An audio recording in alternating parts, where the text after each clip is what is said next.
I was sitting there listening and I forgot I'm going to speak. I'm getting so excited when we talk about innovation. It's something that in the past 20 years, people say, Jack, what are you doing? I call myself innovation. But most people say you're crazy. You're doing something never exists. And I'm very, very honored to be invited here today. I think I want to say great congratulations for this great innovation center, the opening. I met Simon Paris, I think, 10 years ago in Davos. I listened to his speech. His determination for innovation, leadership, courage inspired me. I would say many of the things that Alibaba doing that needs courage, needs determination, needs leaderships. So I think he is with us all the time. And I think this innovation center is also a gift for the 70th anniversary of Israel. 4 months ago, I came to Israel. This is my first trip to Israel. I came with 37 Alibaba senior executives. Why we came here? We got a lot of invitations, but the reason we came here because we had a huge debate among ourselves because of the competition, because of the pressure, because of all the things that are around us, the anxiety. And I say, let's go to Israel. When you are there, you know what competition means. When you're there, you know when the people surrounded you, how you can survive. And after 4 days, visited the government, companies, venture capitalists, and a lot of entrepreneurs, we learned 2 things. First is innovation. Second is chutzpah, the courage to challenge. And we find in Israel, innovation is everywhere. It's just like water, it's just like a food. It's so natural. And I think to not discuss about innovation is the innovation in Israel. People here all talk about this. In the past 70 years, from my experience, for what we learned, that Israel people proved one thing. Even you have nothing, you have anything, right? You don't have anything. But if you have brain, if you have heart, you can make everything possible. From my understanding, brain is the place where you hold the knowledge, education, training. The heart is the place where you hold the wisdom. And IQ is the brain, and EQ is the heart. If you have a strong EQ, you may be easy to be successful, but people like you. You have a value, you have a friendship, you have trust. But if you have great IQ, it's very difficult for you to fail quickly. A lot of people easy to get success, but losing very quickly. That's because they don't have enough IQ. When IQ and EQ connected, that means when brain and heart connected, that is the knowledge and wisdom connected, that is called innovation. And I believe that if you want to be successful, you should have the good EQ. If you don't want to fail quickly, you should have IQ. But if you want to be respected, you should have LQ, the Q of love. And Israel has all these things. Israel has the best education systems. I had a wonderful discussion with the Minister of Education. I learned a lot, and I think this is the treasure. Israel is the country. They know the most precious resource in the world is not oil, it's not the gas, it's the human brains. You make the human brains great. And Israel also have the great life experience that very few countries in this world have. You combine these things together. And that is the secret source of magic of Israel's success. I'm very happy to hear that today the innovation is for better life. And this is Israel innovate not only for himself, not only for Israel. Israel innovate for humans, for the world. And this is the exact LQ we need. Today I come here to discuss about innovation. Where the idea come from? And people say, Jack, after 19 years in, being an Alibaba founder and a CEO, what you've got. People say you got rich. I think the wealth I've got is that I've known and met so many great people in the world. I remember one story. After Second World War, a grandson asked grandfather, "Grandfather, you joined the war. So are you a hero in the war?" The grandfather said, "No, I'm not the hero, but I have the honor to work with and fight together with all the heroes. I'm lucky enough in the past 19 years, I have the honor to meet so many great leaders and make so many great entrepreneurs, innovators. I think from them, I have the honor. This is my wealth, and I want to share with you. Most of innovations, not because they want to, because they were forced to. Israel, there's no water, no oil, no resources. And most people innovate for success. And I found Israel people innovate for survive. You don't have diamond, but you have the biggest diamond exchange in the world. And you don't make cars, but you have the best car technology in the world. You don't have water. And first time, 4 months, I heard that you are one of the biggest export of vegetables and fruits to the Europe. And you don't have water. That's amazing. And the other thing is that Alibaba, people say, "Jack, you are amazing. How could you make such a huge investment in 9 years ago to develop cloud computing? And you know nothing about technology." That is true. I know nothing about technology. I'm scared of technology. So I was the first the product tester of my company, because I said, if I can use it, 80% of people can use it. If I cannot use it, 80% don't want to use it. So 9 years ago, I know if we do not develop technology on cloud computing, Alibaba will bankrupt, because we cannot afford the cost of IBM and Oracle. The cost of using this IT so too expensive for us. So we have to innovate. We have to design a technology that is simple enough. If we can using that technology simple and cost effective, not only for Alibaba, it's also going to support millions of small business. We were forced. And the other thing is that, we have 11/11. November 11 is the largest shopping day of China. Last year, for the first minute of November 11, we had 80 million people came in for the first second. With that good technology, our company will bankrupt immediately. We sold more than $24 billion last year for one day. This year, we don't know how much we will sell for one night. It's the technology behind it. So we were forced to do that. And today, a lot of people say, "Oh, young people have no opportunities." I think that thing I've heard for 40 years. When I was young, I hated Bill Gates, because I think Microsoft take all the opportunity. IBM, Oracle, they take all the opportunity.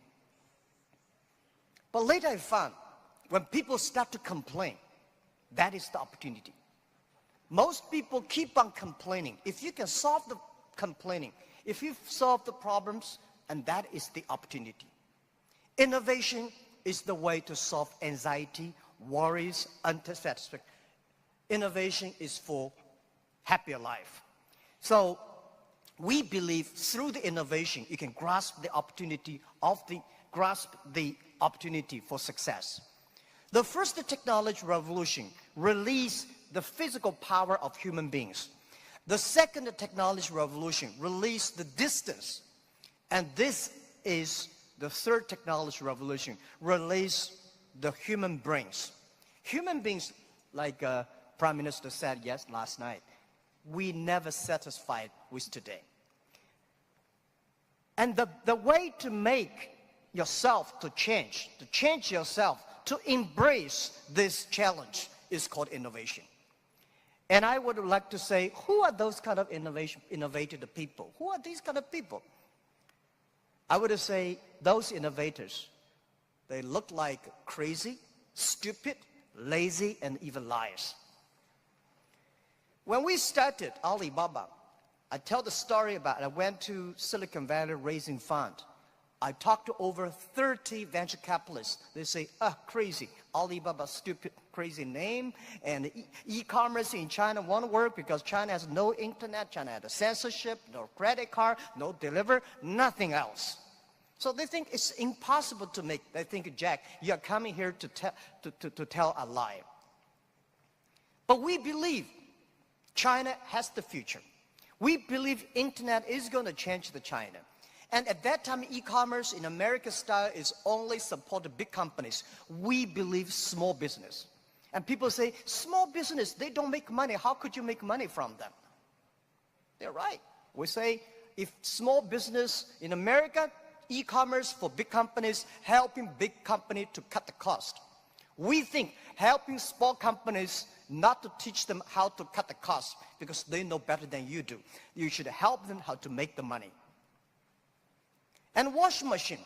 A lot of things are designed for lazy people. People don't want to wash, they have a washing machine. People don't want to climb, they have the elevators. Even the iPhone came, a lot of experts of telephone said, how could this stupid thing? There is no even press buttons. When Bell started to sell his telephones, a famous newspaper in America tell the policeman, please arrest that guy because he's cheating the people. So innovative people are believers. Most people seeing is believing. People like us, we believe and we seal it. Innovators, they are not one person, they are a group of people. So when you invest in money in somebody, you should see, does this guy have followers? If you have a group of people who are crazy like him, that would be great. I remember early 2000, I went to the United States to talk about, make my speech about internet in the future in China. I believe internet population in China will be bigger than the USA. People say, that is not true. My reason was very simple. China have 1.4 billion people. USA have only 300 million people. Make everybody online, 300 million, right? So China has a huge potential for that. But one of the guys said, Jack, what you're talking about, internet companies should have values and mission. That is crazy. And I say, sir, please come to my company. So I came to Hangzhou, my company, spent 1 week, and the day he left, he said, Jack, I know you're crazy, but I found 100 people in your companies, they're all crazy. Crazy people don't think they're crazy. They think people outside they're crazy. So, and most of the innovators are not very successful people because successful people, very difficult to change. I never try to convince successful people. They will tell you how they succeed, they will continue to do this. Those people who don't succeed, they always want to succeed. So one of the reasons why Alibaba succeed 20 years ago, we never try to convince those people who are successful. We try to spend time on the people who are 18 years old, 20 years old. They are not successful. So 20 years later, they become successful, we become successful. That is how we did it. Now most of the people who buy online, they are 35 to 40. 20 years ago, they only spent $2. Now they spend $3,000. That is the difference. Innovation has nothing to do with the technology. Technology is just a way to do. When we talk about innovation, everybody thinks, high technology. It's not about that. Innovation, everybody can do it. Right? Those people who do not know anything like technology, like me, we can find those people, rely on these people, try those people who have the technology. In our site, our Alibaba site, there's one guy selling shoes 48 inches only. And I say, how can this guy sell shoes for 48 inches? And we find out he's very innovative because people with 48 inches feet, difficult for him to buy shoes in the shops. There's only one on the online. And there are a lot of innovative ways. Those guys design, lazy guys, they watch TV lying on the sofa. So they design a specific glass that you can lie on the sofa, watch on TV. They sell perfectly. And there are also some guys helping people to write letters to say goodbye to boyfriends and girlfriends, and writing resign letters to bosses. There are a lot of crazy, interesting ideas. They are all wonderful sellers. And most of the innovations today are only talk. Innovation, they think, is an idea. Entrepreneurs make the innovation reality. So we have to show a real entrepreneur have to believe in the future, have to suffer, have to be ready for the terrible lives in the future. So we think, I believe everybody has the ability of innovation. But you just don't spend the time to discover that. And lastly, very important, is the government. Now, we are entering into a new world. This world is going to be very complex, very disrupted, and every technology revolution caused world problem. The first technology revolution caused World War I. The second technology revolution caused World War II. Now we are in the third technology revolution. We should not have a third world war. But if there is a third world war, should be the war against poverty, disease, and environment. These are the things that human beings should fight together and work together. A government should to lead, not to govern. The government should empower and protect the innovation, not control the innovation. And I think the best investment for tomorrow is education. In the past 20 years, thank you. In the past 20 years, we make people like machines. Next 20 years, we will make machines like people. You like it or don't like it, we have to change ourselves. This thing is coming. What we should do to change our education systems, to teach our kids they can do the things the machine cannot do. This is the thing. It's concerned to every family, and every government should pay attention to that. And I think government should also encourage entrepreneurships. I really appreciate Prime Minister yesterday talk about entrepreneurs. It's the entrepreneurships that make ideas reality. Innovation is always going to be destroyed of yesterday. A lot of people who were successful yesterday will not like it. So government should know what not to do. Let me tell you one story. In 1860s, when UK had first the cars came in, automobile coming, they destroyed a lot of jobs of these horsemen. Horsemen at that time are the main jobs of the society. These are white-collar people. They went to the government, pushed the government, say, you should stop these cars because they're going to kill people on the road, it's going to destroy the jobs. So the government passed a law called Red Flag Bill. They do not allow any car drive faster than 7 miles per hour. And they should always follow behind the horses. That stop it. Protect the people for some groups of people's interest, but destroy the whole industry. And the other thing, innovation is interesting, and it's also going to stop by a lot of people. People don't like it. I went to the Museum of Basketball. You know, basketball used to have a basket. People threw the ball inside and with a ladder to take the ball out. This thing has been lasting for 18 years. And there's one guy said, why not cut the bottom? And it will be easier. It's a great idea. Much more, basketball become more competitive, but people hate it. It's the people who hate it the most were the guy who with the ladder. He said, I'm losing my job. So this is what I want to say. People start to worry. Artificial intelligence, robots, jobs. But don't worry about it. Human beings are much smarter than machines. Machine can never control because machine only have chips. Human beings have the hearts. I remember 1995 when I started internet in China. There is a big meeting. There is a small meeting among 24 people in Beijing in the evening for discussing for 3 hours. There are a lot of experts start to discuss about the internet. They think internet is going to destroy this, destroy that. A lot of worries. They think government should control it. Almost 22 years passed.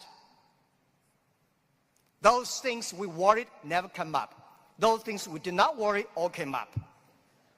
And I want to say, don't worry about the future. Young people, don't worry about the future. And don't worry about the size of the machine, I think small business don't worry about, because small business believe small is powerful, small is beautiful. Using innovation, small business can compete anybody in the world. And this is just like Israel. The small is beautiful and small is powerful. So my rules is that rely on the young people, rely on the small business. Believe the future. Be optimistic. The world is beautiful. Today is just the beginning. But anything, remember, this is my philosophy of life the past 20 years. Today is difficult. Tomorrow is much more difficult. But day after tomorrow is beautiful. Most people die tomorrow evening.